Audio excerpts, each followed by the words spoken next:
Issue 72. Oh good, there's actually a good explanation for why when the Metalixes prevented Eggman's creation, they didn't make themselves never exist. It's not just that they were on Miracle Planet in the future and went to the past, it's actually because Grimer was the one who created the Metalix Badniks. They were his design. Wait a minute, that's so stupid because Grimer only made those because Eggman wanted him to. So if Eggman had never been evil, the Metalix still would have never been created, wouldn't they have? Or I guess I'm supposed to believe that Grimer would have become the major villain in Eggman's place without being told what to do, and would have eventually made them himself to fight Sonic. Just say that then. But they don't. That's the only logical explanation.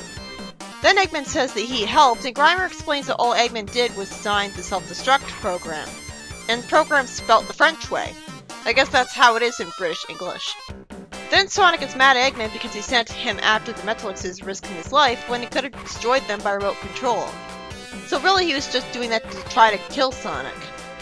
I'm absolutely certain that this whole concept wasn't even a flicker in the writer's eye when he first wrote issue 60. I mean, wasn't Eggman about to kill Sonic himself? Why would he go from, like, I have to send you after the Metalixes to get them defeated? But I'm only going to get you sent after them to get you defeated. Why wouldn't you just destroy Sonic in the bubble then, and then destroy the Metalixes? Then Porker says that the Metalixes couldn't remove the self-destruct part of the program somehow, so they had to do all this to take over the world. Why couldn't they remove it? They're independent and intelligent already. Logically, this whole plot never should have happened. Of course, for the sake of tension, the Metalixes show up, so many of them that they blot out the sun. And they attack the heroes and break into the base, with Emperor Metalix threatening to kill Eggman after destroying the self-destruct switch. Fortunately, Sonic activates the device by getting it with his super speed and saving the day. Sonic lampshades what an anti-climax it feels like. And Grimer says that a Badnik based on Sonic proved to be too unstable, but one based on Knuckles, but otherwise presumably just intelligent and independent, would totally have different, less treacherous results. Talk about missing the point entirely. I mean, it's not like the Metal Sonics literally had Sonic's personality. I'm sure the Metal Knuckles should be the same way. Also, I don't feel satisfied with the victory of the Metalix because I know they'll be back. Poor Sonic. In the next story, Knuckles gets knocked away from the Soul Crystal because he stupidly hesitated over guilt from his ancestors' mistakes, and he lampshades in his thoughts saying he should have destroyed the Soul Crystal when he had the chance. The only reason he got knocked away was to pad the story arc for another pointless story. He then decides not to destroy it again because he can relate to the Rhino from being the last of his kind. Because he decided to spare them despite being in great danger from them, the spirit finally realizes his mistake and lets Knuckles go with Master Emerald. By the way, the Rhino people are called Kohinyu. Not that I care, we'll probably never see them again, and it's an impossible name to remember anyways because it looks like random mashing on a keyboard. The story ends with Knuckles hoping that when his people come to the island, they'll have finally learned their lesson. I really hope they do come to the island, even if in Sonic the Comic Online, because it would suck if there was all that build-up to Knuckles constantly mentioning them over and over again that the people are coming back, just for it not to happen.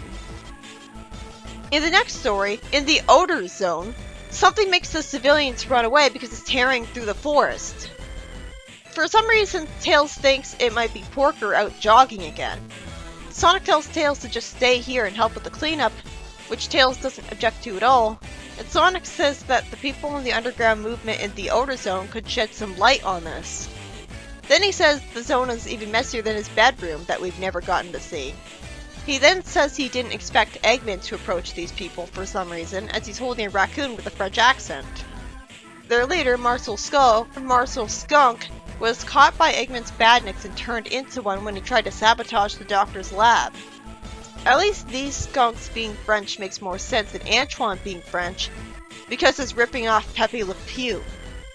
Sonic naturally doesn't like the idea of a giant robot skunk as an enemy, and he speeds off with one of the skunks telling the other skunk to remove his hat when he talks about Sonic. The Great Spiky One. They really worship him. It gets creepy, honestly. Sonic gets caught in a net briefly by the badnikified Marcel, and Eggman tells him that the underground movement we just learned about no longer exists. A laser frees Sonic from the net and he briefly runs away, just to put some distance between him and the robot to punch him with more force. Sonic destroys Badnik, makes Eggman suffer from the skunk-smelling smoke as a result, and frees Marcel, who apparently was a giant all along. That's weird. After Eggman leaves, Marcel says an outdated French phrase that doesn't even make sense in context since it'd be used when you're scared or unhappy, and he's thanking Sonic here. In the next story, a huge amount of panels are wasted on stuff that could have easily never been shown, like Brutus explaining to Johnny how he learned the secrets and Eggman turning against Brutus again, and Brutus telling Johnny he's going to replace Eggman. All of this could have been cut. Out of complete nowhere, Brutus gets really unhappy at trying to tell the troops to destroy all the Emerald Hill folk. And he destroys them all and asks himself why he did that. He destroys another troop and realizes that, as I predicted would logically happen with Predicto, but didn't think it would with him taking a copy of a hero's mind gave him the hero's goodness. This certainly makes more sense than him randomly realizing he's doing something evil out of nowhere and changing his mind. Sadly, Brutus, because he considers Johnny's personality an invasion of his personality and mind, and yet is perfectly fine with Eggman's mind in him, wants to reverse the process and wipe out all trace of Johnny's thoughts, and he does it. And he destroys the device considering to be dangerous when it literally can't hurt anybody. Great. Just great.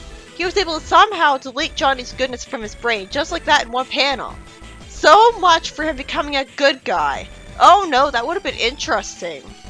And him doing that also deleted the secrets he discovered because he wasn't able to simply delete his personality while also preserving his memories, even though they're two separate things.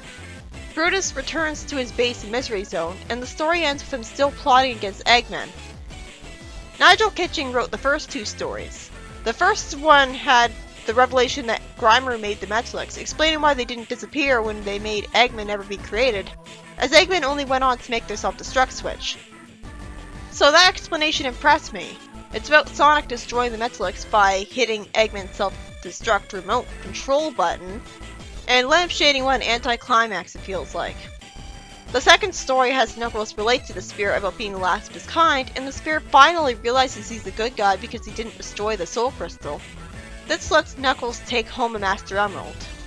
Mark Miller wrote the third story, which was about Sonic defeating a giant skunk Badnik powered by the leader of some French skunks, and Lou Stringer wrote the last story, where the logical thing happens, and Johnny's brain being copied into Brutus makes him destroy his troops instead of sending them to Angel Island, but sadly a huge missed opportunity happens as out of nowhere he reveals that he's able to delete Johnny's brainwaves from himself after getting them, which also arbitrarily removes his memories even though he only wanted to remove the goodness in him invading his mind, not the secrets it got. It would have been fascinating to see a robot commander with Eggman's personality turn good like Shortfuse, but no, of course not. We have to have him always be just like Eggman, complete with wanting to replace him and be as unoriginal as possible, like the Egg Robo villain in Sonic 3. It really is a shame. I loved seeing him destroy some robots. I was hoping maybe he realized his mistake, like a growing and developing person would, but of course it doesn't stick. Also, it was kind of weird that in the previous story they introduced the concept of the skunk freedom fighters just to immediately have them all turn out to have been wiped out and like badnikified. It's just like how they said in Archie they had Carl Condor form a freedom fighter group that was flying, and then immediately, the very same issue where we learned about them, we also learned that they've been roboticized.